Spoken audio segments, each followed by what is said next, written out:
What is up, ladies and gentlemen? Welcome to another episode, episode 9. Episode 9. 9 of Wrestling with ADHD and Bruce. I'm your host, Bruce. You are the fans, and I'm going to introduce my special guest. Ladies and gentlemen, tonight on the show, discussing how he wrestles with ADHD. You see what I did there? Hunter Storm. Hey, how you guys doing? Hey, what's going on, man? How you doing?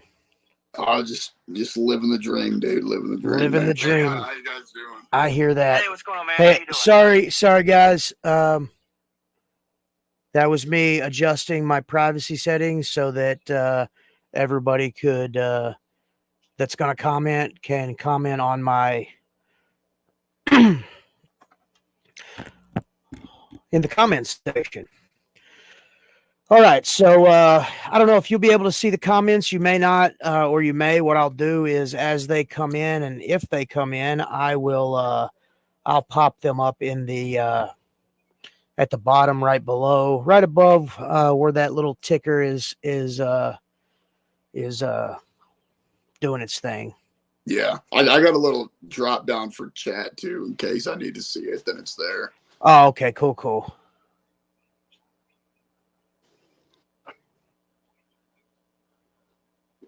Oh, wow. That'd be really super cool. I don't know if that's real or not. Sorry, my son just sent me a production still. What's up, Caden? Just sent me a production still of Beetlejuice 2. So really super excited about that. I heard about that too. I'm pretty sure Michael Keaton's still going to be in it, though. Yeah. In fact, let me see if I can show y'all guys this. It shouldn't be any kind of copyright whatchamacallits, but maybe you can. It looks like Beetlejuice, and he's got looks like a syringe full of truth serum. I don't know what's going on. It's supposed to come out. It's supposed to come out this year or next year. Hey, what's going on, Spencer? Oh, man. All right, so Hunter Storm.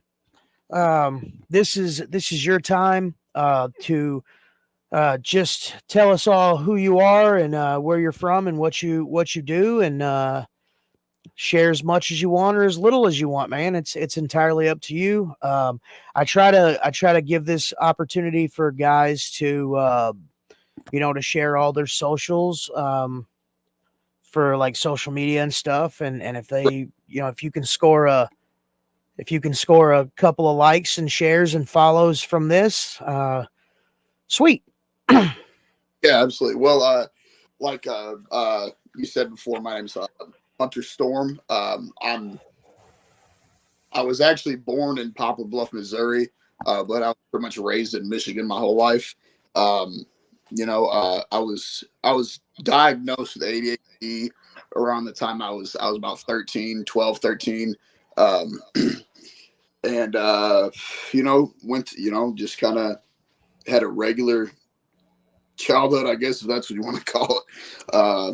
And finished high school, went to the Marine Corps, did my 4 years there and got the heck out of there. And and then I got over here, and then my dad, he's a 25-year vet, and that's kind of something that was always kind of in the back of my head. That'd be actually really cool to do, was start wrestling, and I'm sure you can relate. So for sure. I started the training, and 4 years later, here I am. So right. So wrestling with ADHD since you were 13. Yeah, 12, 13, yeah. Not bad. 12, 13. That means you were in like what, 6th, 7th grade? Yeah, that sounds like right, yeah. Oh man, that's I remember I was diagnosed in the 2nd grade, so I was 92, so I was like 9 or 10 years old. So 91, 92. Yeah. 2nd grade.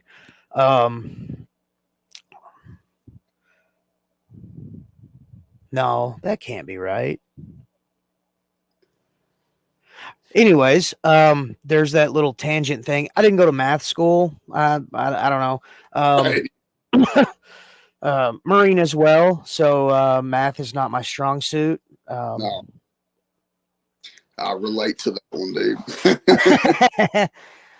But yeah, so growing up, like, what are some of the what are some of the things that you had to deal with Well, man, when it definitely. comes to ADHD? Like, I understand we all have different kind of life experiences that mold us and shape us and direct us, but like the constant, since it's in your head, since it's you, the constant here is ADHD. So what are some of the things that you ran into? Man, probably the biggest one for me is, like even as a kid, I was always a creative dude. So it was super hard for me to stay focused on one thing that I had in my head and sticking with it, because I would be like, okay, I don't like this anymore. I'm gonna start something else and not even get halfway through it, and then I'm gonna start on another thing and eventually go back to that other thing and finish it and never do. So it was always just really staying focused on one task, and I've never really been able to actually do that. Right. I have this thing that I've adapted over the years. Yeah, man. Hey, what's going on? Well, Melissa, how are you? Cameron, what's up, dude? Doing all right, doing as good as we can be, I guess. I am actually ready for the big show this weekend. Should be fun. Oh yeah. Um, so yeah, I developed this thing over the years, and it's almost like a coping mechanism where I already know that I'm going to eventually lose interest in the thing, Yeah. and so I don't necessarily get rid of it, because I know that okay, this week I might not be having fun with it, but next week I will most definitely be having fun with it. Oh man, absolutely. Man, a big thing that like I know that really worked for me is that I would have like a really thick notebook, and it would have to be thick for a reason, because I'd have just so much stuff that I wanted to put in this notebook. Like whenever I wanted to start on something, whether it be like just a little side art project I want to do, or I was wanting to build something, I would write it in that notebook and write down where I wanted my stopping point to be okay for me to move on to something else, and Yeah. I would keep the book. Yeah, for And sure. What was that? I'm sorry. that notebook, and man, that really helped me through a lot, coping wise and everything. Oh It yeah, helps. yeah. Well, in my opinion, because I do the same thing. It definitely helps with the mind clutter. When everything is just all over the place, when you put it down on pen and paper, when it's out of your head and written down, not necessarily that it's set in stone, but so that way it's out. You know what I'm saying? You got it out of your head, and it's not just a thought. Once you give it that physical form, it's something like, okay, I'm gonna do this. Right. Um, No. I've got lists for days. What are they called? Day planners, yearly planners, whatchamacallit. Yeah. Those helped me out a lot. Those helped me out a whole lot in school. Oh yeah. It's for me too, man. Man, Chief, we miss you, dude. Hope you get better soon and come back just as strong, if not stronger. Absolutely. Um, so yeah, those are always good things. The lists, because me, I've got so many hobbies that I do. Some of them I do better than others. Some I do really really poorly, in my opinion. When others are like, oh man, that looks really cool, I'm just like, it's not what I want it to look like, so it's kind of shit. I know it. So yeah, that being said, one of the things that people like us with ADHD, um, one thing that I realized is when I want to do something, I have a it borders on obsession. You know what I'm saying? Like um, I an example that I use a lot is painting. I love painting. I used to draw. I still do draw from time to time, but now it's more of a digital medium with Photoshop and different computer applications like that. But I use painting as an example. Like when I first started, when I first got it in my head that I wanted to paint, I I was almost obsessed with the different types of paint and the different colors. And one that I stayed away from was oil painting, because I knew that I knew that oil, it takes so long to dry.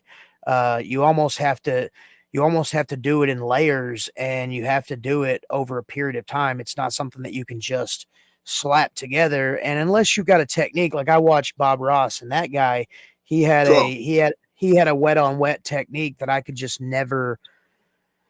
never create. I've got one Bob Ross painting that I did myself. When I was in college, I went through a Bob Ross course, and I learned that technique, but it was just something that to me was just so meticulous. I just was like, guys, I'm going to screw this up, so I'm just going to stay away from it.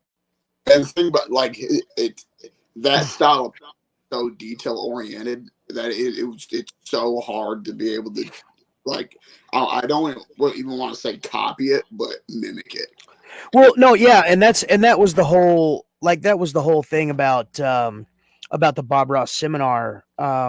It obviously it wasn't Bob Ross, but it was a Bob Ross trained artist or a painter that came and taught us the techniques that they were taught. Right. But yeah, it's not copying, it's mimicking. And sometimes the most sincerest form of flattery is mimicry or copying. Right. So I'm gonna kind of peek over here at the comments here real quick before they get away from us. Cameron Hedge, Hunter Burleson, Bruce McGowan. Growing up, how did ADHD affect relationships? Man. I'll let you answer, and then I will, unless you want to think, and then I'll answer and then let you think. Whatever you want to do. Yeah, man. So like, especially like when I had first, like actually found out, hey, you know, what's going on with me isn't just something that like I'm just overthinking about. I actually have something that can be treated for me, and how it affected relationships for me.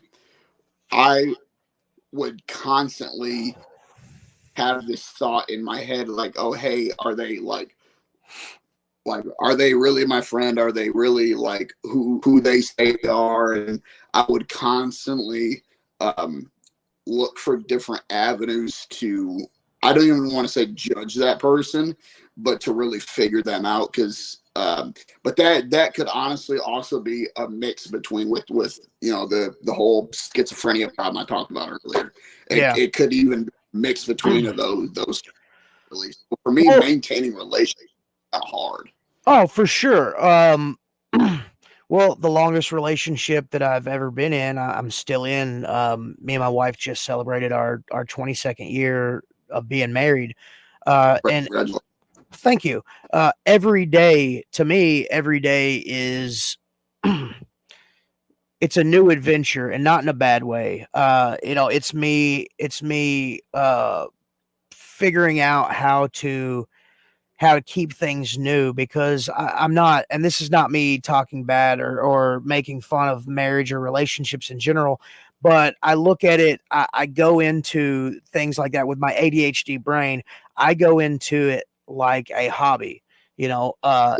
You do something until you get good at it, and then it becomes second nature. It no longer is a hobby. It's just something that you're semi good at.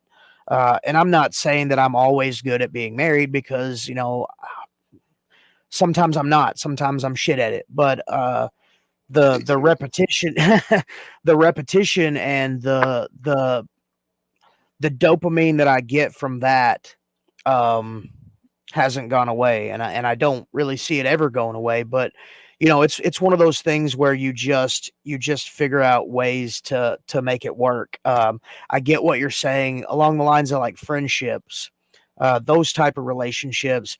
I always kind of kept myself guarded and kind of masked around my friends, because I didn't want them to judge me because of my quirkiness or my inability to focus. If somebody was telling me a story, like I I took from the story that they were telling me the important parts, and everything else I would almost not react to, because it was like, hey, that's cool. Can we go on to the next thing now?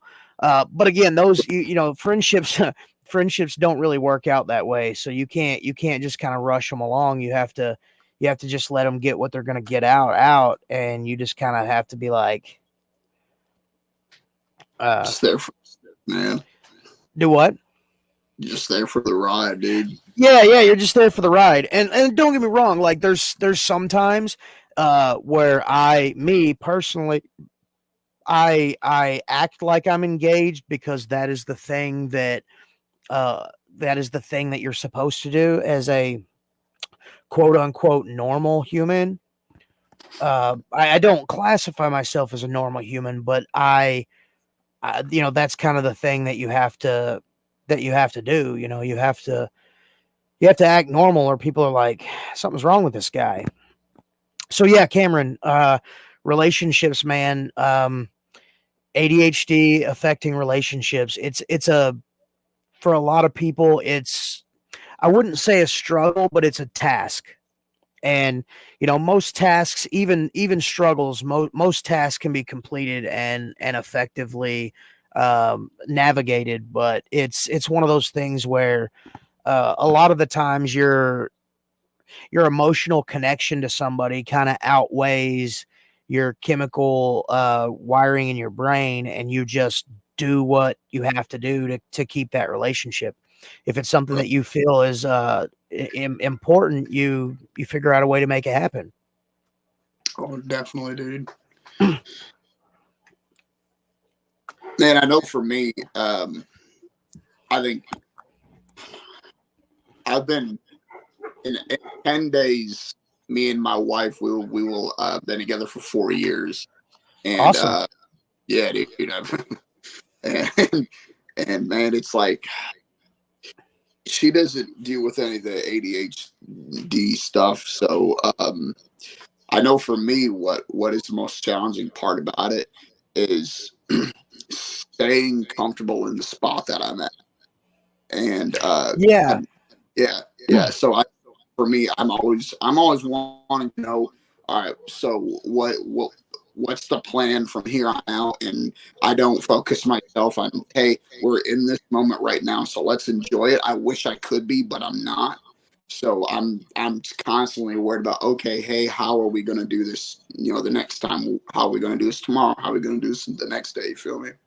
Yeah. Well, I'm a self-described dopamine vampire. Uh, I got I'm like a succubus for dopamine. I want to be able to enjoy what I'm doing. I say Right. it all the time. If I'm not having fun doing it, guess what's going to happen? I'm not going to do it anymore. I was talking before, and to one of my guests before, and it was almost like it disappeared. Like once it no longer gives me the or once it no longer gives them that person the enjoyment that they were getting, it's almost like out of sight, out of mind. Right. So with relationships and life in general, that was the follow up to Cameron's uh, comment earlier or before. It's almost like you have to Uh, Me personally, you fake it until you make it. You you you you make things interesting. You make them fun. Um, Right. 22 years, I still flirt with my wife. I do that because that's how I enjoy us. You know what I'm saying? No, yeah, Other things too, like having 4 kids with her, and crafting a life with her. Um, those are all fun and enjoyable in their own little ways. But I find ways to keep that dopamine feed, you know, pulling in, it making me enjoy the things that I'm doing. And that not necessarily just for people with ADHD, uh, or just me in general. I'm talking about life in general. If you right. have a problem, if you have a problem enjoying something, and it's something that's worth a damn and you want to keep doing it, find ways to make it fun. No, yeah, You know what I'm saying? You just have to, uh the topic at hand is ADHD, but it's also wrestling. So with that, in a wrestling, from a wrestling standpoint, if you do the same thing over and over again for X amount of years, yeah, you're gonna eventually hate doing that thing, which you're gonna eventually hate wrestling. So if you find new and inventive ways to make wrestling fun, and make you have a good time, then you almost fall back in love with wrestling, and you can continue doing it well after you thought, man, maybe I should just hang it up. I'm not having right, any fun anymore. So yeah, Cameron, that's what I do. You guys that have been around me for the past few years, I'm all the time sort of reinventing myself, or reinventing the definition of what I am, in the ring. And the reason I do that is because I want to continue experiencing new things, experiencing new aspects and facets of who I am in the ring. right. No, I mean, man, like I want to say the whole time I've known you, it's with you, it's a constantly evolving thing. Something has never been the same for a long period of time. It's always been something something that I don't think that the fans have seen something from you yet. So you're constantly evolving when it comes to that aspect. Yeah, I try, and I see that from a lot of guys. I see the evolution of who they are, and the evolution of what their definition of wrestling is. Because just like there's many different flavors of ice cream, and many different flavors of many different genres of movies and books, and all this stuff. Wrestling's the same way. There's so many different things in wrestling that make it new and exciting. And I say it all the time. Like, there's nothing that you've ever done that hasn't already been done before. It's just figuring out your way of doing it, and figuring out a way to make it work for you. Right. Oh, hey Paul, what's going on, man? Hey, it'll be good to have you back. But yeah, that's kind of my whole take on that. So what how did ADHD, were you on medication for your ADHD, or how did you? No. How it really started is like, especially with a lot of things at home, the way things were going for me, especially when like schoolwork, obviously. Um, a big part in that is me not being able to pay attention like everyone else is. And my mom was starting to catch on to that. So she took me to, I don't remember where it was at. Might have been over in Grand Rapids, Michigan, and she took me over there and sat me down with an actual specialist when it comes to that stuff, and we had talked about it, and that's when I was actually diagnosed with it, and I may have been on medication for a little bit, but I know after, pretty much after that were gone, we just never, my mom just never went back to refill them for me, and I haven't been on anything since. I got you. So like with me, and I try to do this all the time. Or I say, I'm not going to do this, but I end up doing it anyway. So I'm not even going to say it anymore. With me, in similar yet different situations, my parents thought it would be advisable for me to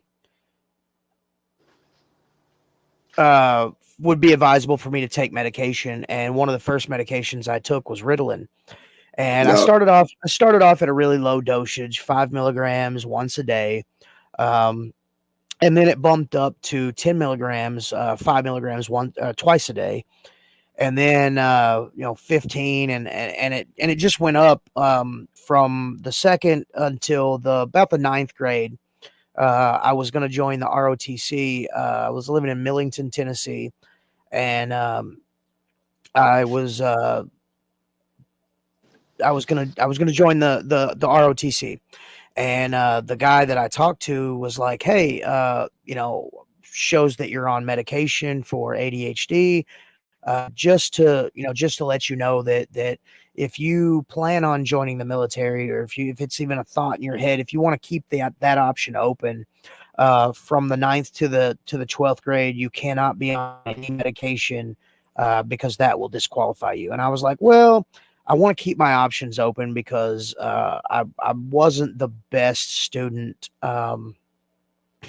in general. So I was like, here's what I'll do. I'll keep that option open, and I'll do my best. And if there's a situation where, I've really got to buckle down and I've really got to focus, I'll keep my prescription just in case. Yeah.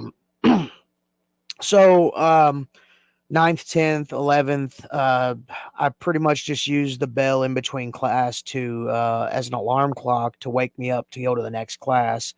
Right. And then it was about the last semester of my senior year when they pretty much they had the talk. They brought my mom and dad and me into the counselor's office and was like, "Look, your son, he has been messing up, and what's going on, Debbie? Glad you could make it. He needs to really focus, or he is going to repeat the 12th grade over again." And Right. of course, it was a huge disappointment to my mom and dad because they were both really, really, do good in school oriented, and me, I mostly did crap. And the reason, it wasn't, it was me doing it, but once I learned the thing that I needed to learn, I just lost focus or interest in it. Right. So, why would I want to sit there and listen to a teacher talk to me for 30 minutes about something that I honestly already knew the answer to? It was almost like, hey, you taught me what. Hold on a second. There you go. It's my pack of dogs. So yeah, you've already taught me what 2 plus 2 is. It's 4. Why do you have to explain to me the intricate details of taking 2 things, adding 2 things to them, and then having 4 things? Why do I need to know anything else? What's the actual point other than just trying to cram a bunch of stupid stuff into 30 minutes at a time? No. Let's go on to something more fun.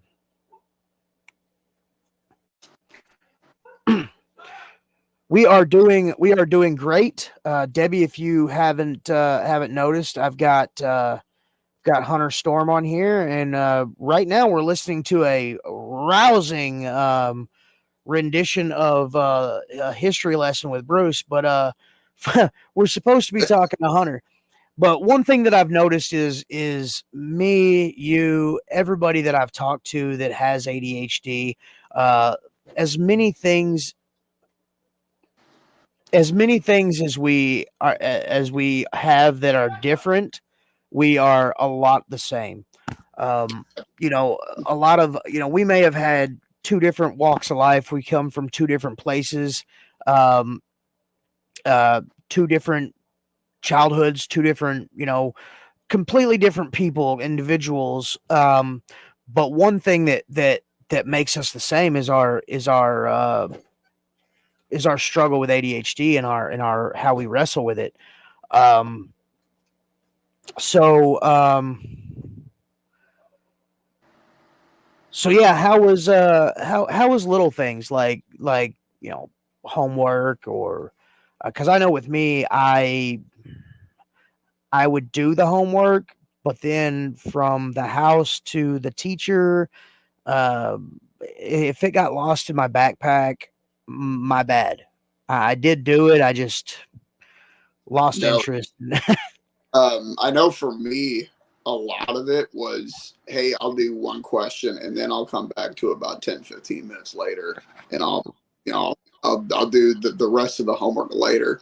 And man, and for a while until I'd like actually, kick myself in the rear and was like, hey, Hunter, get your stuff together. It was more of a thing. Like, dude, I would even forget to do the rest of it because I would do like half the homework and be like, oh, hey, I need to go do this real quick because it needs to be done like now when it could have waited. And it was just a thing where my head, like I really couldn't concentrate on the task at hand, like homework wise. And my head would be in so many other places that I had to do whatever was in my head at that very moment and just like completely just forget about everything else. Yeah, Debbie, you are absolutely right. Homework sucked. Um, I Facts. I was a lot the same way. Like if as soon as I got home from school, if I even looked at something that wasn't homework, the homework maybe didn't get done. No, yeah, it Uh, never. it's just because I lost focus. You know what I'm saying? Like once once work once work was done, once I was home from school, I was like, hey, look, school's done. I could do a lot of my homework at school, Yeah, but at the same time, I just, for whatever reason, I would, and I would do it. I would almost have to do the work. And I remember doing this, I would have to do the work and then fold it and put it in my book because I knew that book was going to make it to class. And yeah, if that book made it to class, I could just open it up and, oh, look, hey, I know I said I didn't do my work, but I got it here right it is. here. It's right here. Yeah, Here it is. it's I was just lying. I don't know what I was thinking. It's right here. That's just Um, plain. but yeah, uh yeah, that's a thing that I did, and it was goofy as shit. So we've been kind of drawing on like right. That is absolutely right. I have to do this now. And our brains are like, what homework, right? And Yeah, that goes for you'd tell yourself on the way home, like, man, as soon as I get home, I'm gonna sit down, I'm gonna do this homework. But the second you get home, oh look, something shiny, or oh hey, yeah. there's that level on that game that I've been trying to beat for a month. I'm gonna go ahead and see if I can do it. I'm only gonna do it for a few minutes. 5 more attempts. 3 hours later. Yeah, Uh, for real. David, dude, we've talked about this, bro. Uh, the more you watch these interviews, the more you evaluate your own experiences, right? And I'm not trying to say it's like folie à deux, like shared what is that word I'm looking for? Psychosis. But you know, a lot of people go their entire lives and aren't diagnosed and just end up thinking from as young as they can remember until they finally do get diagnosed is, man, I'm broken. I've got a learning disability, or I can't learn, or I can't be taught. One thing that I've found in my research is right. Okay, next I die, lose, I have to get back to work. Right. Yes, absolutely. Uh, And but it's one of those things where, until they are diagnosed, they're like, man, I'm dumb, or I can't be taught. I can't learn. Uh, you start beating yourself up yeah, about you start beating yourself it. up, and it's a vicious cycle.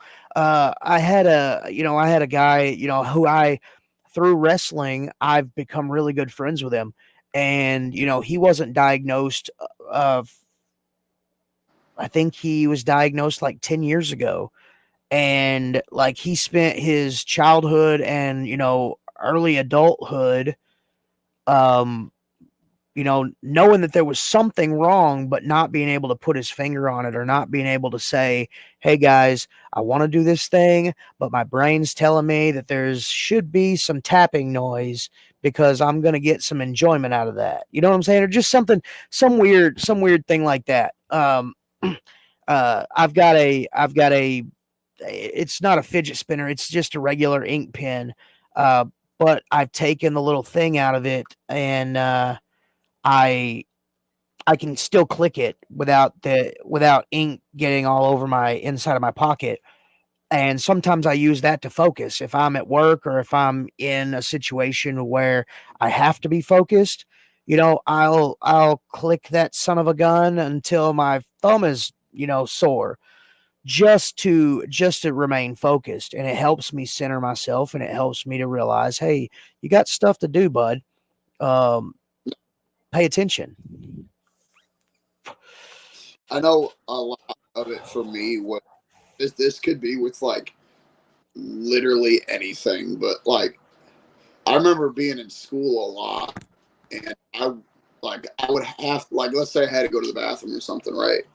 And I had to like do a certain thing a certain amount of times before I would allow myself to go up and go to the bathroom. Like it could be like, hey, I have to, tap my foot 10 times before I'm get up and go to the bathroom.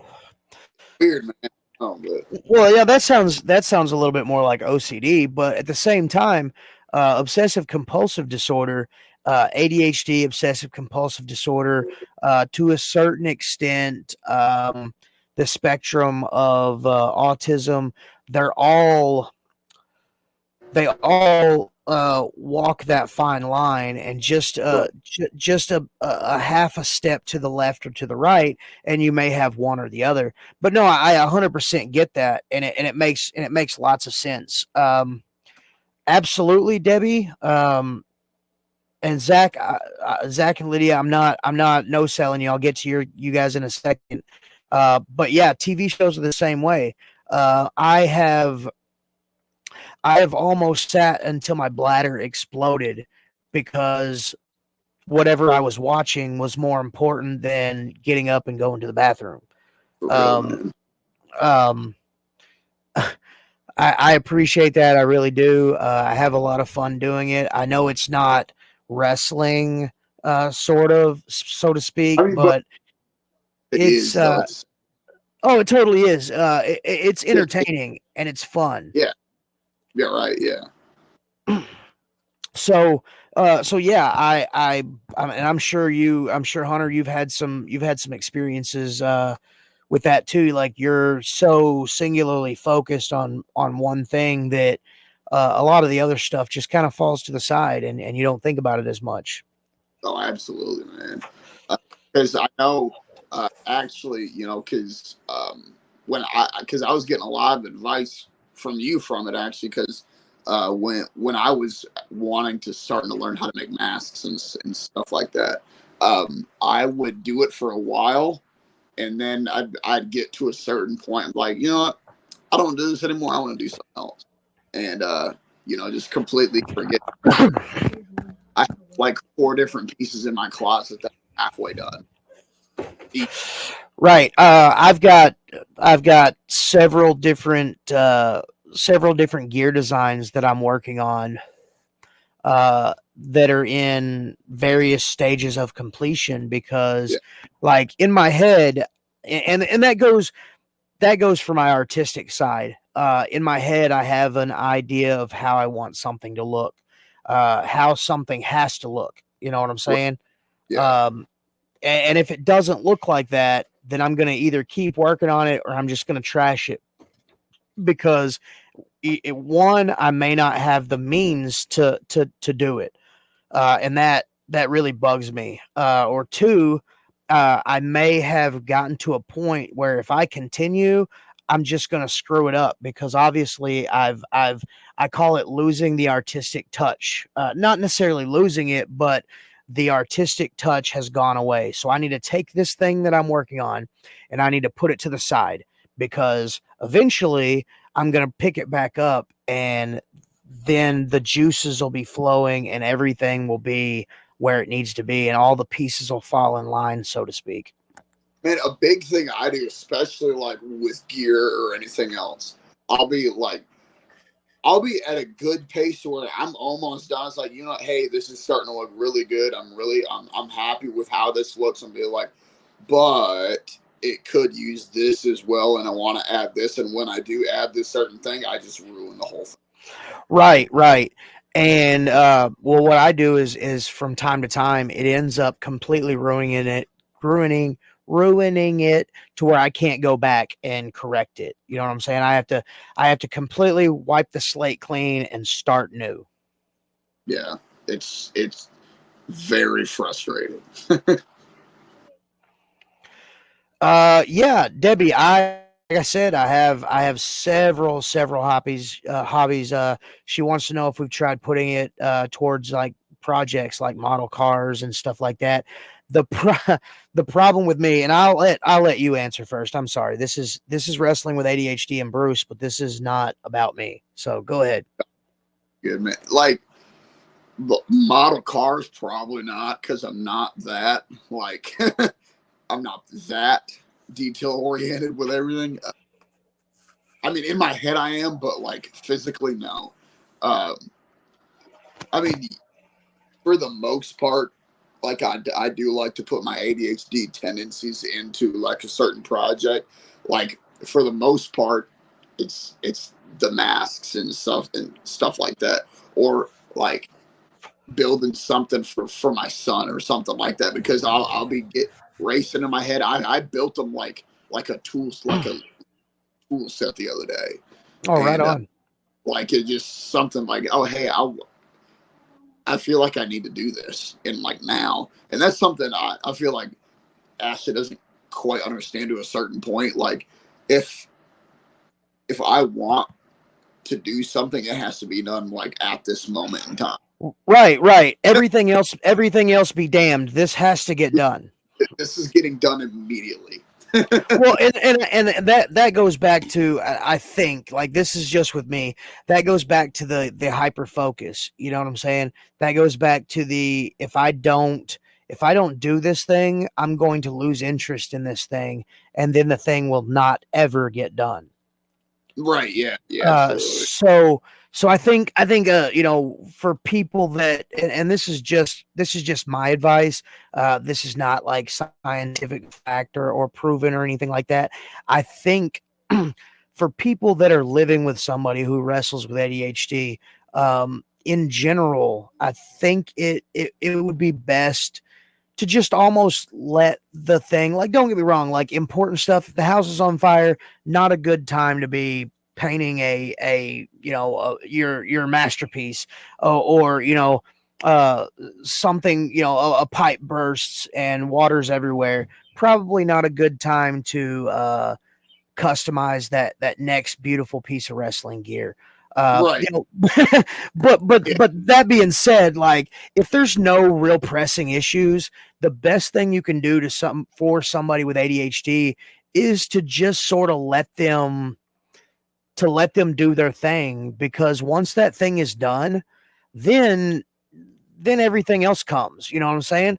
But I've over the years, I've been, let's say I've been working on a project, and that's what I call them, my little projects. I'll be working on a project and I'll have a situation where something major is happening and I have to put the project down. Once I put the project down and I go handle the thing that's the most pressing thing to worry about at the time, Once I come back to that thing, it takes me so much time to refocus and recenter myself, to almost put myself in the mindset. I have to, it's like I have to, okay, I was watching this at the time. I was listening to this music. I was, all the mood has to be right. You know what I'm saying? Excellent, man. Or I fall into, like, I wouldn't call it a depression, but almost like a funk where it's like, man, I'm not good at anything and I'll never be good at anything and I'll never be able to complete any project. And, that's my mind telling me, hey, dude, why can't you do anything right? And then, Nope. then once I, yeah, then once I meet those criterias of the things to get me to where I need to be, then it's like I'm firing on all cylinders and I'm rocking and rolling. Hey, maybe Uh, I'm not good. yeah, maybe I'm not so much of a screw up. You know what I'm saying? Maybe I can do some things. Right. And it's almost like a sense of accomplishment once that project is done and complete. I customize action figures. When I started wrestling, I was around several people that my kids really enjoyed watching, and I really enjoyed wrestling with. So my kids wanted custom action figures of them, so I made several action figures of guys that I wrestled with, Dirty Little Dave, Sarge O'Reilly, the LA Hustlers. I made so many different guys. I don't know. I might, David. Let's see, Debbie. I bet ADHD people could build a house in less time than someone. Look, I honestly believe that too. If you get like a fire team of dudes and females, dudes and girls that had ADHD, you could probably accomplish a whole shit ton of stuff. Um, What David say?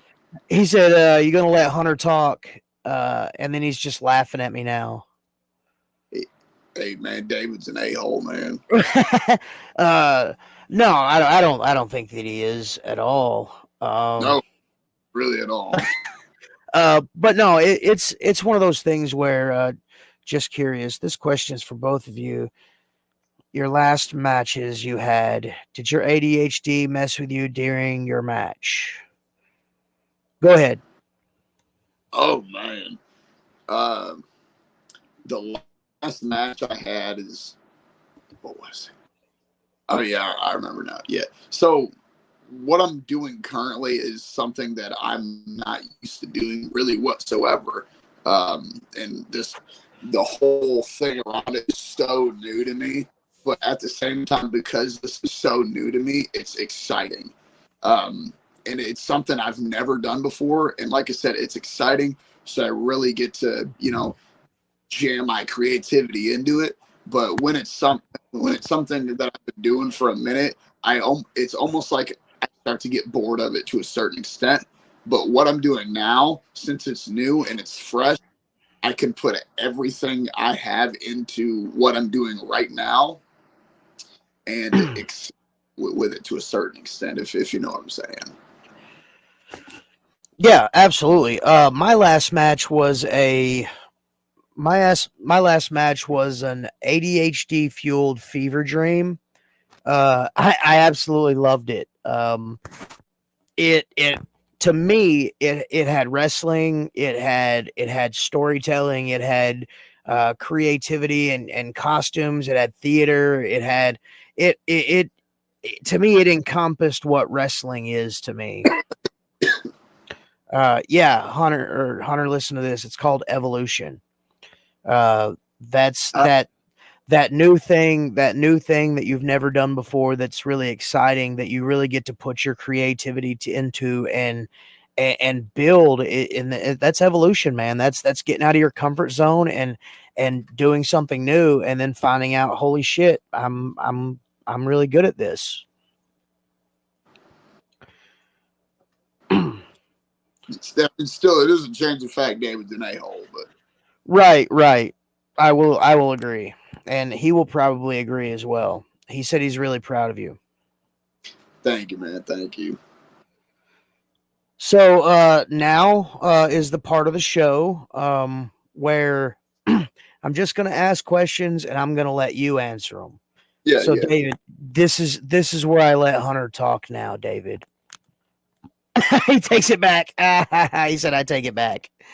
You can't take it back. It's already there. It's already said.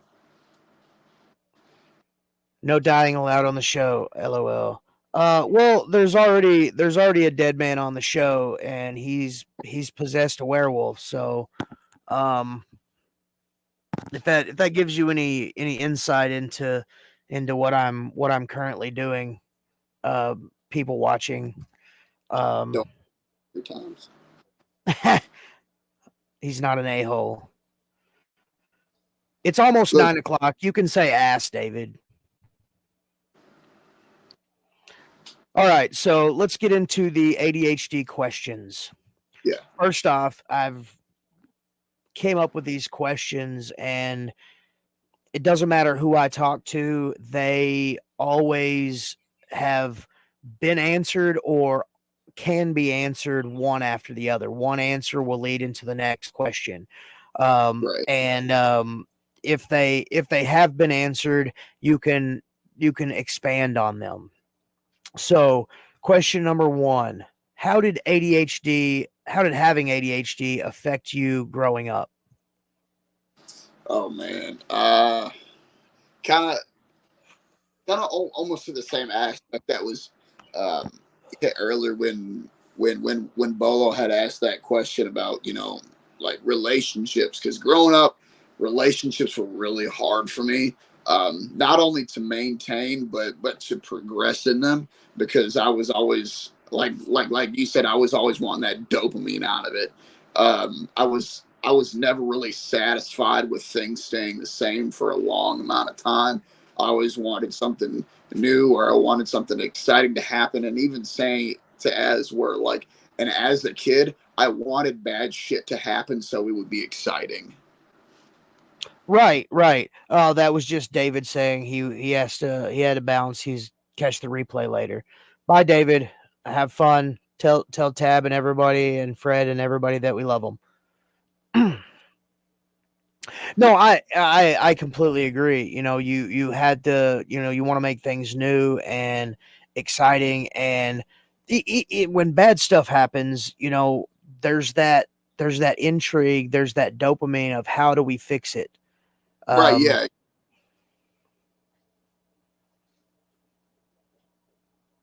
Okay, Debbie's got a question that's for question 1. How does that affect you now with your personal life? Man, honestly, now that I'm about to be 20, so I'm not really old at all, but still, I don't want bad things to happen whatsoever. And to be honest with you, my wife actually helps out a lot with keeping everything under control. A big part about it is she's always wanting to do shit, so that helps out a lot. Always wanting to go ahead and do these new things and making life exciting, because I'm sure Bruce will say the exact same thing with with his wife. It's really good to have someone around you that makes life enjoyable. And yeah, so I'm gonna answer your question. That'd be my perfect. No, I'm about to be 25. Yeah. Not. She thought that you said, and it sounded like you said you're when you said you're not really old at all. She thought you said 20, because so did I. I was like, man, you young gun. Yeah, I'll be 25 in like 2 weeks. All right on. So, question number 2. Hope that answers the question. Coming from a child to an adult, how has having ADHD affected your personal life from being a child to transitioning to an adult? I'm not trying to answer the question or anything, but I think the Marine Corps had a large part to It, play it, in that. Uh, uh, You don't have time for ADHD when you're in the Marine Corps. No, dude, you got to grow up real quick. Uncle Sam doesn't give a shit about that. No, man, he don't. He really freaking don't.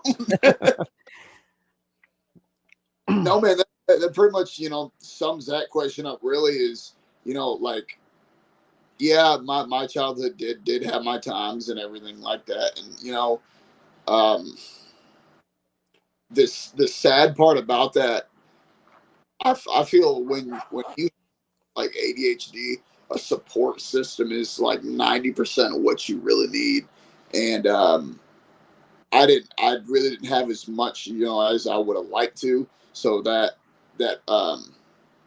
led me to do other things to cope with it. I won't get into that right now, but it led to me doing other things in order to cope with it, and then getting up to the Marine Corps.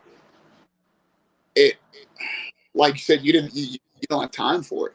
You can't say, "Oh, hey, you're going to have to take it slower with me because I don't think like everybody else." They don't give a damn.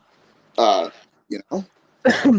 Well, yeah, and that being said, like everybody's Marine Corps experience is different. Everybody comes from different walks of life.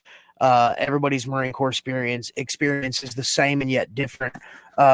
One thing that I've found in all the years that I've had ADHD, and especially once I became a wrestler, was that team sports isn't necessarily the best for people with ADHD. When it's easier for people with ADHD to have a single sport kind of thing. And the Marine Corps, in a lot of ways, it is a singles competition because they teach you the things that you're supposed to do, and your buddy can't do them for you.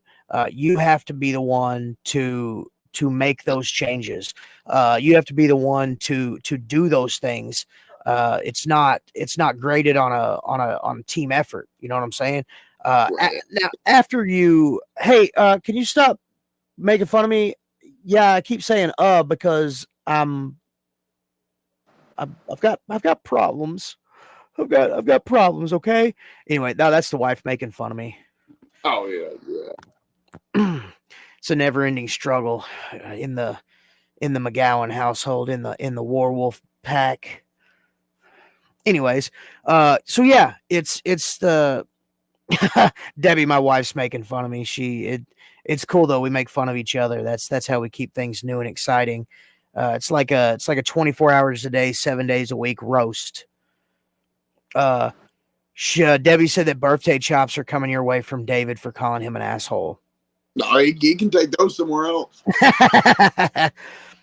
But no, and that's the thing about the Marine Corps is, not only is your day from the time you wake up until the time you sleep, they especially in boot camp, they pack it full of so much stuff that you don't have time to to lose focus.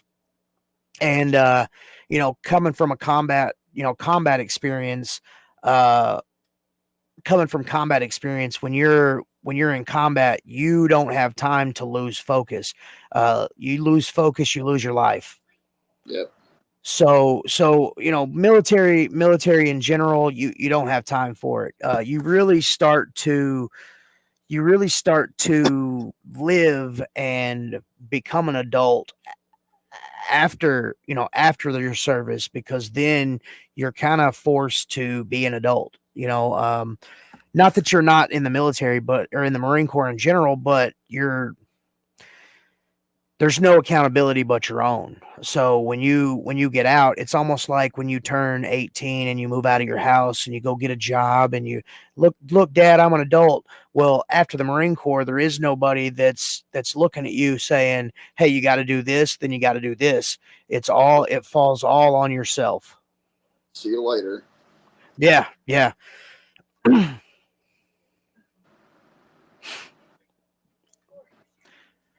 So yeah, question number 3. Wait, how has it affected your wrestling career? That was question number 2. How has having ADHD affected your wrestling career? Man, I've been pretty fortunate to be surrounded by people like you, like my father, like Bolo. You know, a lot of those guys that go through the same things that I do, and the most part about it has been creativity wise. When I will have something going for me that I really like doing, and then I'll be doing it for maybe like 4 or 5 months or so. I'll be like, all right, it's time to change it up a little bit because it's getting boring to me, and I want something else with it. And man, I feel like wrestling career wise. Oh, and another thing about that, I get in my head way too often. You know, I'll be like, and constantly I'll be like, hey, did that look like shit or no? Right. And A lot of yeah, yeah, a lot of that has to do with insecurities that we have with ADHD. Uh, right, we're almost perfectionists to certain extents, and if if we do something and to us it doesn't look like it's the greatest thing ever, we wanna reach out and get that confirmation from somebody who knows or somebody who at least watched and can tell you, hey, yeah, that sucked. Um, maybe don't do that again, right, or maybe do it like this. right, yeah, yeah. So, what are some tricks that you've learned over the years? What are some wrestling moves that you've learned over the years to wrestle with ADHD? Um, like for me, the biggest help in, or like you said, we're wrestling move to put down ADHD, I guess, um, is just to be confident, man. Um, be confident in what. Just to tell myself, hey, Hunter, you know what you're doing, and just trust yourself. And I think that has been the best thing I could have ever told myself, is just be confident. And hey, Hunter, you're doing the right thing. Stick with it, because you go and ask. I don't know. You go ask Bruce even about this, and guess what? They're going to tell you the same thing you just told yourself. Be confident. So Right. me, that's biggest help. Be, Yeah, well, that's something that me and David have learned over the years, and once you are in it as long as I've been in it, as long as your dad's been in it, you'll be telling younger guys as well. Um, one thing outside of, like, don't get me wrong, like wrestling, to me, wrestling is a sport and it's entertainment and it's all of that, all balled up into one. But wrestling is where I can be silly, or wrestling is oh where I yeah, can I can be something that on a regular basis I can't be. Outside of wrestling, me personally, I've adopted what I like to call, you know, normal for ADHD, where I internalize all of my, quirkiness and my craziness so that I can have normal conversations with people that that don't have ADHD or don't know that I have ADHD. mm, I've been wrestling for 14 years, and it wasn't until I started this podcast this year that some people had any idea that I had ADHD. And I've had conversations with people that have known me my entire career and have been like, "Wow, dude, if I would have known you had ADHD 10 years ago, or 12 years ago, or 14 when you started, I might have treated you differently, or and not in a bad way, but I might have taken a little more a different approach in teaching you this, or having you learn this." because I mean, uh, whether they realize or not, we learn differently than do. right, You know, right. Not everybody, I'm way more of a hands-on learner. I have to mess something up to get it right. You know what I'm saying? I have to physically mess it up with my hands to do it right. right? So that being said, it really pays to find out, how someone learns, because how people learn is as different as people's eye colors or their hair color or their preference in movies or whatever. Everybody learns differently. Right. So yeah, I adopted one of the moves that I learned to wrestle with ADHD is normal for ADHD. I watch people and I see what they do that looks normal, that's like normal human behavior, and I internalize all of my little quirks and my fidgets, and I just do normal stuff so that people don't think that there's something wrong with me. You know what I'm saying? Yeah, I feel you. Let's see here. Honestly, without people knowing, it makes us feel 100% better and helps us learn and move on to be more comfortable and confident in our lives. Absolutely. I never told people in the wrestling business that I had ADHD because I didn't want them to look at me different. I didn't want to be. Uh, it made me feel comfortable because nobody was looking at me strange, like, oh, this guy's got ADHD. It's going to be so hard to teach him. He's not going to want to listen. He's going to lose focus. Um, but again, that goes back to, the hyper focus and the hyper vigilance of ADHD. I wanted to be good at wrestling, so I put the blinders on and I focused on learning wrestling. Right. And every new thing that I learned and every new place that I went that people saw that I was doing good, or I was getting better here, or I was excelling here, it boosted my confidence and made me way more comfortable. So, but I think, looking back, a lot of people that I've talked to since I started doing this ADHD podcast is they're like, oh my gosh, dude, I feel like I missed a whole part of knowing you that, could have helped. And I'm just like, well, the thing there is, again, it falls back on that didn't want to be judged, didn't want to be looked at as difficult or unteachable. Never judge a book by its cover. You never know what those pages might hold. Absolutely. Yeah.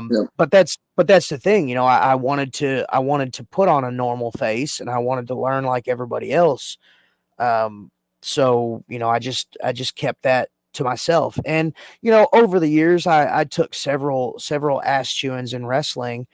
And 90% of those could have been alleviated by me just saying, hold up, I lost focus and I got distracted. And sometimes that happens. Right. So I feel like now, like 14 years in, a lot of people have been more, what's the word I'm looking for? Been more understanding. Yeah, been a lot more understanding. And like, if I go out there and I blow a match out of my ass, people are like, no, not necessarily giving me a pass, but just being like, hey, well, what happened here? Instead of just jumping to, hey, you're a piece of shit and you suck at wrestling. Why did you do that thing? You know what I'm Right. saying? Yeah. I'm my own worst enemy. I keep stuff to myself so that nobody worries, and it ends up making people worried. So, uh, Right. and then when they find out, they're like, "Oh man, if you would have told me that, we could have both handled that together instead of you just trying to muddle through it as poorly as you possibly could have." Right. Uh, so yeah. That's question number 3. Some of the tricks that you've learned to control it or to have it work for you. Question number 4. Well, it's actually a 2-part question. So, what are some of the positives of wrestling with ADHD? Um, by far, attention to detail. Um, I think someone, I mean, you would even understand this as well. Someone with ADHD, like I said, our attention to detail is so out there, and our outlook on literally everything is so out there compared to what I guess a normal person can perceive. It's it. I don't even think it's really even in comparison, really, to like I said, the attention to detail, and the all the hypersensitivity to literally everything. So that's, Right, right. anyways. No, I 100% agree. And to expand on that, like the super attention to detail, I look at it like driving down the road. Like a normal person drives down the road and they're looking out of their mirrors occasionally, and they've focused on what's in front of them. Uh, when I drive down the road, I'm looking at the mirrors all the time through my peripherals. I'm looking what's coming in front of me. I'm looking what's behind me. I hear a noise. Where's that noise coming from? Right. What is that? Why is the engine doing that thing that it's doing? The AC's kind of funny. What's going on there? And then Right. like as soon as like let's say you add something like rain to the mix, it makes everything that much more. You know what I'm saying? I'm not just focused on driving. Now I'm focused on everybody else that's driving. You know what I'm Yeah. saying? Because I want to make sure that they're not slamming on their brakes when they shouldn't, because that could get me in a wreck. Or I don't want to. I want to focus on this, but I'm focused on everything. You know, I tell the wife all the time when we're driving, like, this is literally the safest place you could possibly be in the entire world at this moment, because you know a normal person would be just focused on driving. Me, I'm focused on everything Yeah. all at once. And I know that can be tiring at times, but it is what it is. You know, I would much rather be mentally drained than to not be super focused on something. Yeah. And that's generally how I watch my wrestling matches back. You know, I'm when I should be focused on, oh, did I perform that move properly, or did I have the right technique or the footwork? I'm focused on, well, you know, my boot came unlaced here, or my shoestring is popped out, or you know, just something. You know, why did my beard do that weird flip thing that it did there, when really I just wanted it to lay down? Why Um, does out? do what? Why does my stomach hang so much? Dude, yeah, there's that too. Right, right. I feel the same way, John. I don't know that. I mean, we all probably would have been, because you know, being trained and then now transitioning to the guy who trains people, I see a lot of the mistakes that I made as a young guy in wrestling. I see everybody make those same mistakes. When I first trained, there was certain things that I did, and there's certain things that I see other people do, and I try to comfort people by saying, "Hey, you're not the first person to make that mistake. Don't beat yourself up about it. Just keep doing it and doing it this way, and you'll get better. Or keep trying to do the thing that you're supposed to be doing, and you'll get better." So I don't know if I don't know if we would be the same wrestlers we are now without our and I wouldn't even call it a mental illness, really. But at the same time, I feel like we wouldn't be. I feel like you're right. You know, there's a certain part of me that doesn't think that I would be the same guy I am now if I didn't have ADHD. And I'm not saying that that's a bad thing. I'm just saying that it may have taken me longer or less time to get to where I'm at now, or who knows? You know, maybe I would have gone further. Yeah, Uh, absolutely. Let's see. So you pay super close attention to detail. My doctor hasn't professionally said I have it, but has hinted at it. But my husband has ADHD and ADD, and honestly, this kind of explains a lot. Um, what the what I tell people is the best thing that you can do. The best thing that you can do if you feel like you have ADHD, or you know, ADHD as well, is to go get evaluated. And the best way to do that is get a referral from your doctor to go see a psychologist, because they can. Psychologists are the ones who are medically trained to recognize and diagnose ADHD. When I was a kid, when I was in the second grade, my grades were shit. You know, my focus was shit. Everything was garbage. And we went to a doctor. The doctor referred me to a psychologist. I went to the psychologist, and with the first few minutes of being in the psychologist's office, he was like, "Hey, dude, guess what? You're not broken. You have ADHD. You know, so let's take this medicine. Let's get you right." And that's that's a thing. I talked to. Since I've been doing this ADHD podcast, I had a lot of friends message me or call me and talk to me, and they're like, "Dude, I'm not trying to latch onto your thing, but I think I might have ADHD."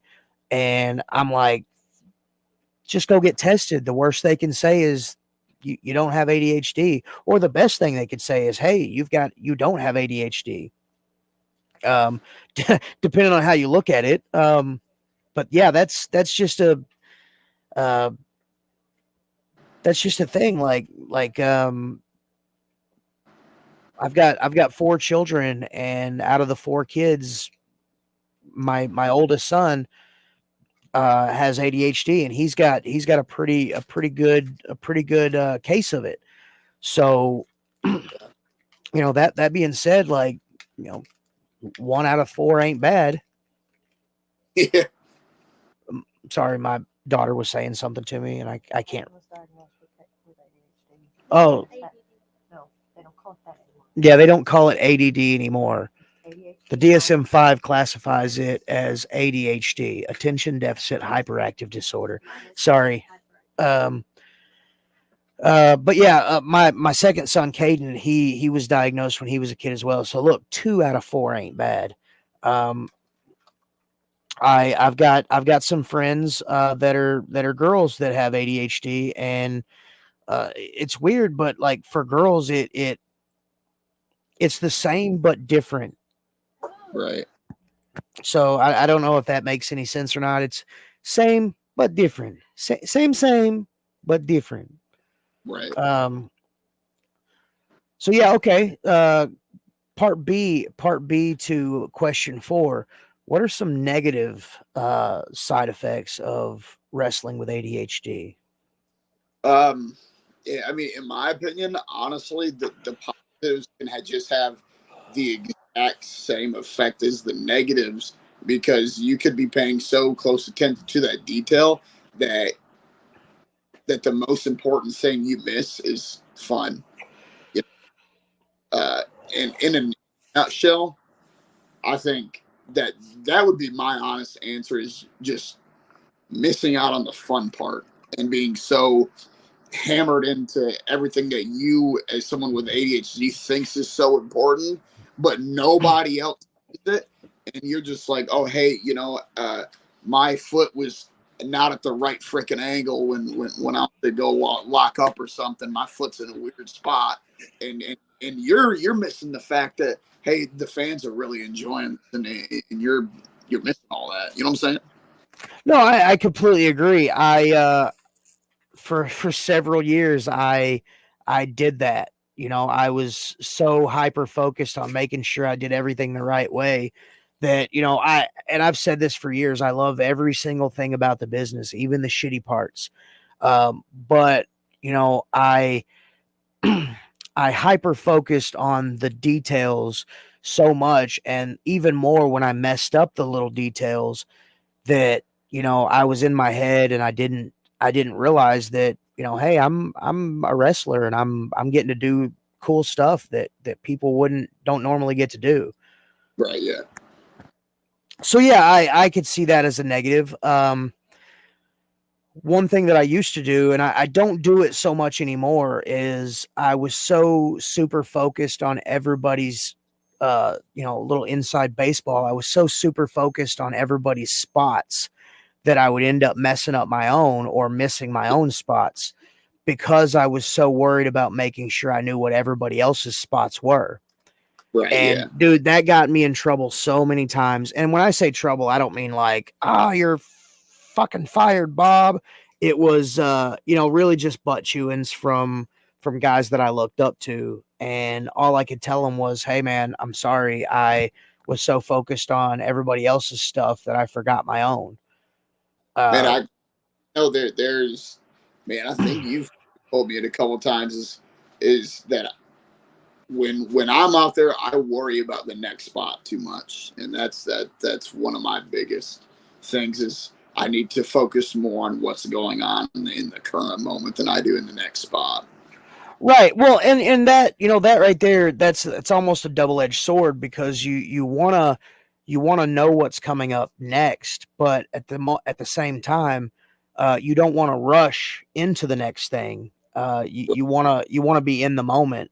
So, that being said, I had a guy tell me, a guy that I watched on TV for several years. I asked him a question at a seminar, and he told me, he's like, look, why are you worried about, let's say you and me are wrestling. Why are you worried about my moves? You can't do the moves for me.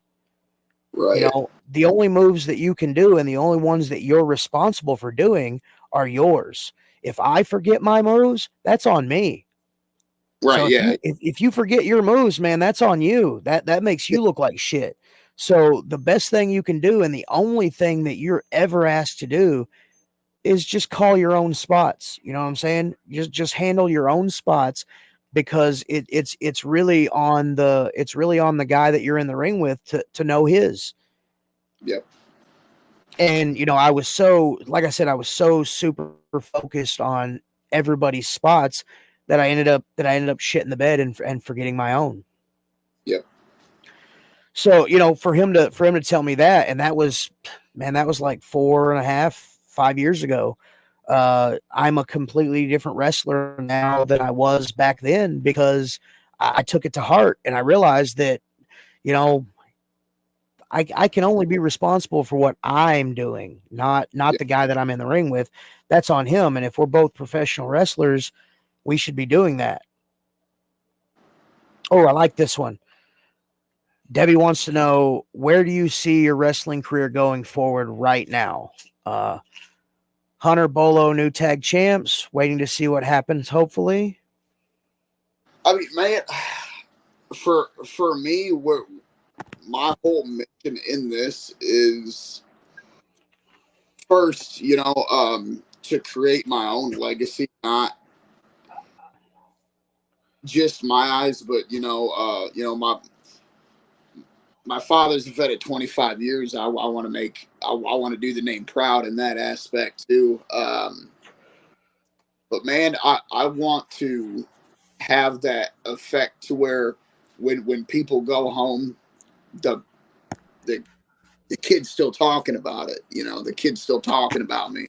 They go to school the next day. Oh, hey man, you should have went over there. They did this and this, and it was awesome. And I think the main thing about even that is somebody in that crowd can be going through the worst time in their lives, but for maybe 2 to 3 hours, it doesn't even matter anymore. That's out the window. What they're focused on at that very moment in time is what's going on in that ring right now.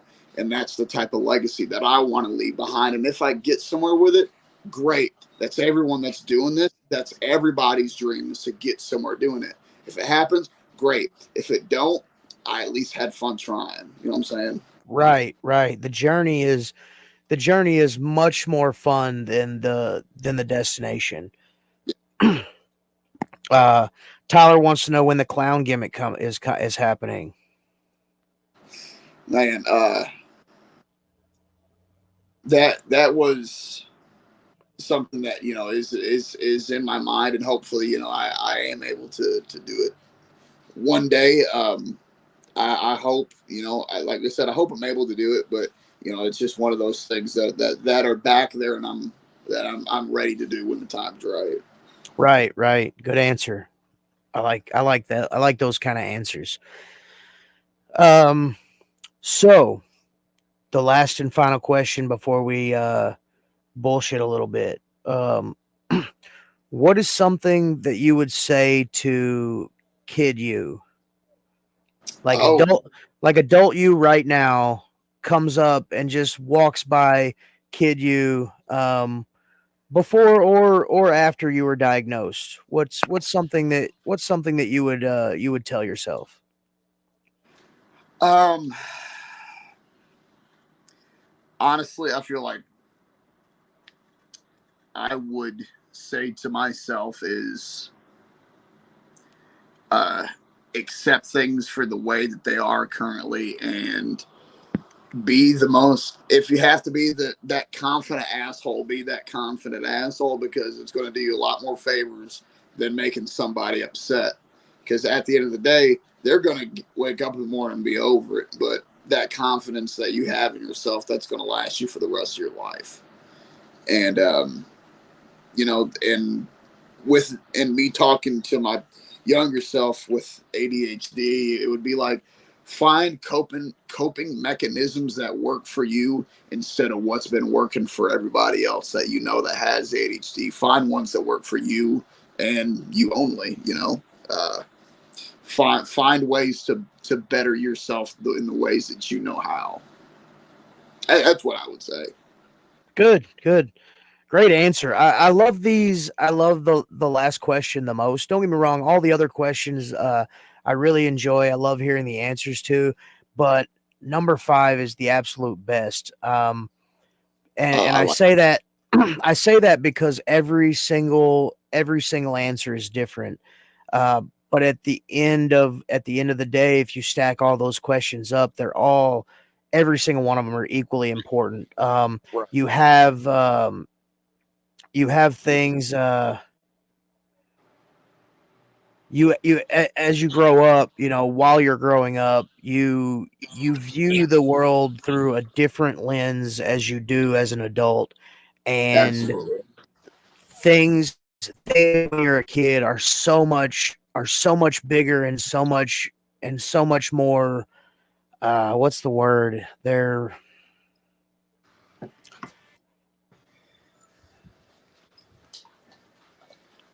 I don't really know the word I'm looking for, but they're just so much. Um, if an adult or if somebody says, "Well, why can't you learn this?" or "Why can't you do this?" and you don't know, even if you've been told, "I have ADHD, you have ADHD, and you learn differently," you don't know because you want to learn it or you want to do it, but there's something inside of you that will not let you accomplish that goal at the moment because you don't have the tools. So, I just love these answers because, every one of them, they're just positive, reaffirming, things like, "Hey kid, th- you know, this doesn't last forever. What you're feeling, it'll eventually go away and you'll be good. You just have to stay the course," or whatever the message may be. But, Yeah. it's all about just positivity and letting kids in general that have this diagnosis know that, and even if they don't, it's a good message to pass on to kids that don't have ADHD. Everybody learns differently and everybody's pace is different, and you don't have to be the same as the person to your left or to your right because, you're you. Right. Yeah. Absolutely. So now that all the questions and stuff is out of the way, let's turn over here to the comments. This one might make you feel good. As one of the security guards for OCW, I can tell you I have heard a few adults and kids talk about JT throwing the acid on you, and I'm glad to see that you're healing up rather well from that. Thank I'd you. like to know the number of your plastic surgeon because I kind of look like Frankenstein that's been slapped with ugly. Um, had a little girl and her mom ask about you last week before you came out. That's super cool. No, that always So makes me feel good, man. so she can say that you definitely leave them all talking, have left them all talking for the last couple of weeks. I think one thing that is affirms us in the positive direction is that we're making an impact. Whether no matter how big or how small it is, there's still we're doing the right thing. Yeah. We're progressing in the right direction, and I like how you said that making it to the top, whatever that may be, for you is the goal for everyone. But even if you don't make the fact that you went out there and you tried, that's just as good. Yeah. One thing that I heard several years ago, and I'll take this to the grave, and I will forever do this. Business owes us nothing, and we owe the wrestling business everything. And I say that, and what that means to me is that when we start wrestling, what we sacrifice for wrestling is our body, our personal time, our whatever it may be, personal time with family, friends, or weekends. My signal is kind of shit, so it's kind of glitchy. But what we sacrifice and what we give to wrestling is what wrestling is owed. So people that have come before us and paved the way. You only get back what you put in. So, the sacrifice that you make today is going to be returned down the line, and there's no guarantee when, as long as you keep pushing forward and keep making it happen. And that's in life in general. If you just half-ass life, man, life's going to half-ass you. But if you give it your all and you put in max effort, what you're going to get in return, it's something that can't be replaced. I have strong feelings about military service and the Marine Corps in general.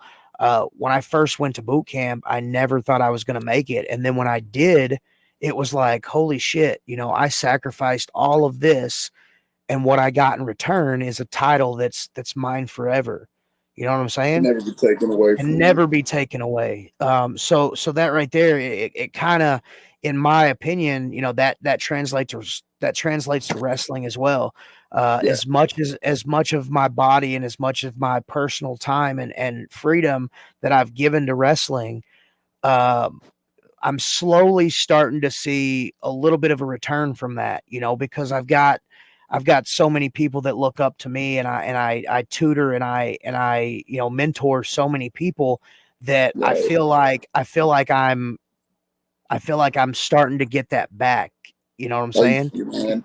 I can personally say that, man. I believe I told you this earlier today, but man, your impact has reached lengths that I don't think that you may even fully understand. Because man, No, I agree. And dude, when you said that, I wasn't no selling you at all. I was in the middle of work, and I was like, man, that means so much to me, but I don't toot my own horn. So I don't so I don't really know how to, I'm like that guy that's like, okay.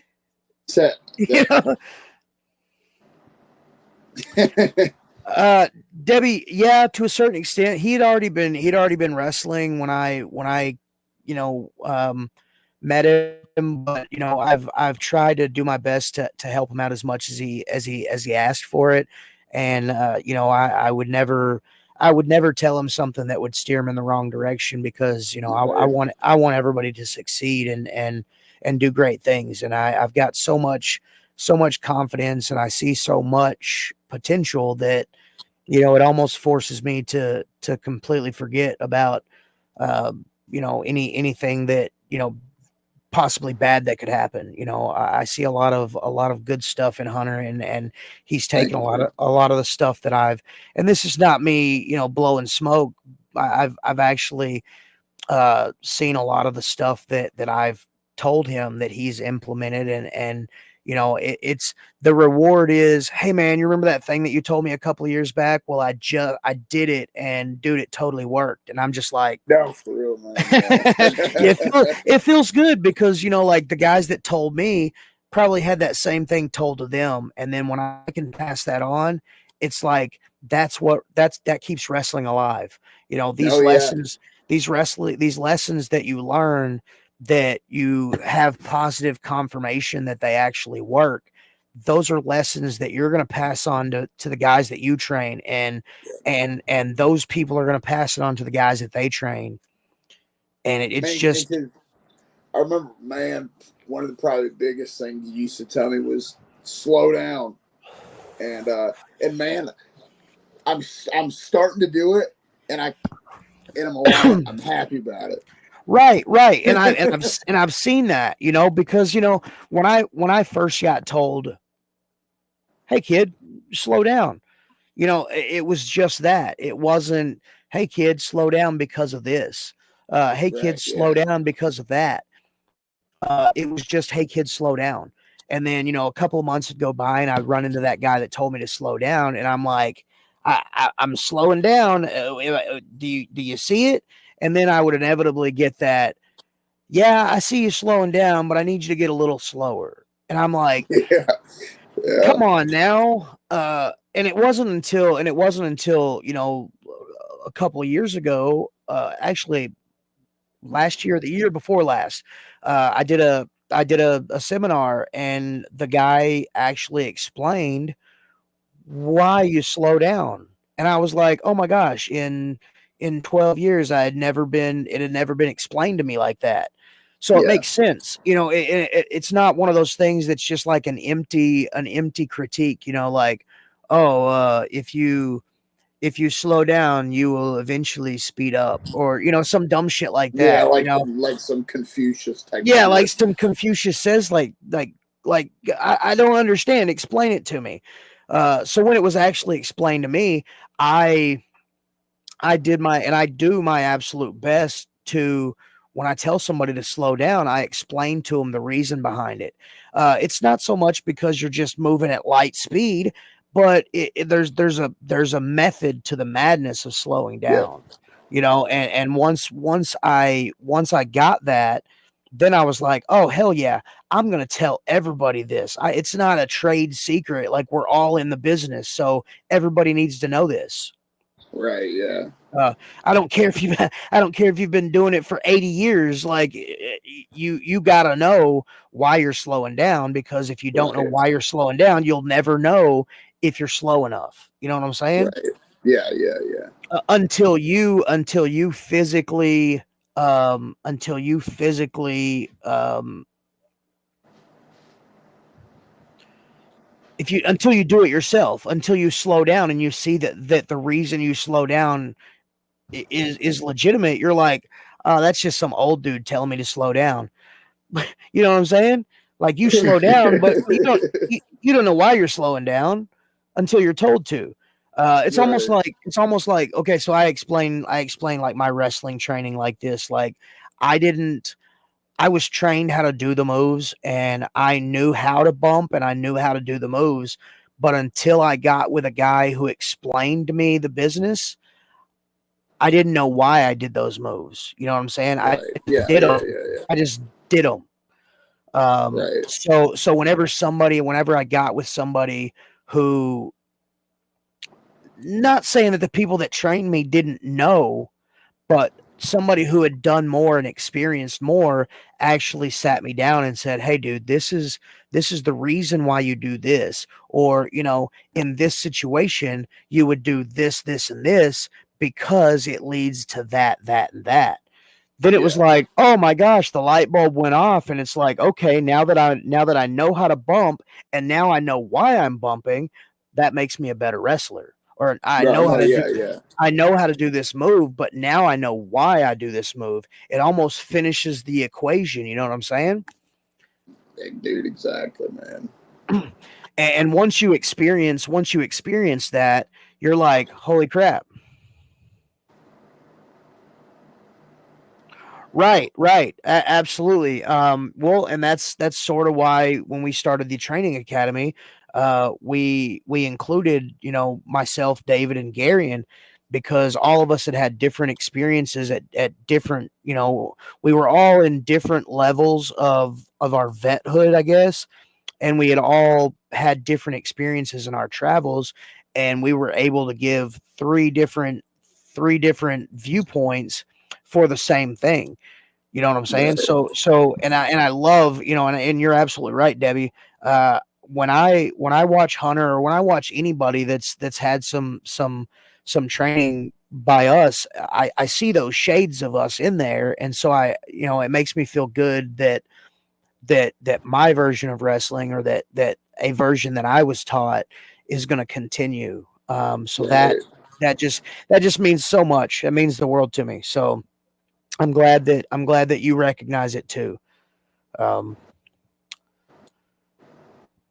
so yeah, man, we've been on for an hour and 40 minutes. I feel like that's a good enough time, and a lot of people got to hear us talk. And David, if you're watching this at the playback, I gave him a shit ton of time to talk, and I didn't just talk the whole time. So there's that. Um, Well, man, I had an absolutely great time talking with you, man. oh, And sweet. sharing So did everything. I, dude. I'm so glad. I'm so glad that I finally got you on here. Like I tell everybody, I'm eventually gonna do a part 2 to all these, just to kind of touch base again. It'll be a whole new, same show, whole new format because it'll be a round 2. So it'll be the rematch clause. Works for me, man. I'd be happy to be on here again. Awesome. Sorry, a little thing went into my earpiece. I don't know if y'all guys can hear these things or not, but anyways, ladies and gentlemen, thank you so much. Hunter, stick around for a second. I'm gonna go ahead and drop you out and say the goodbyes.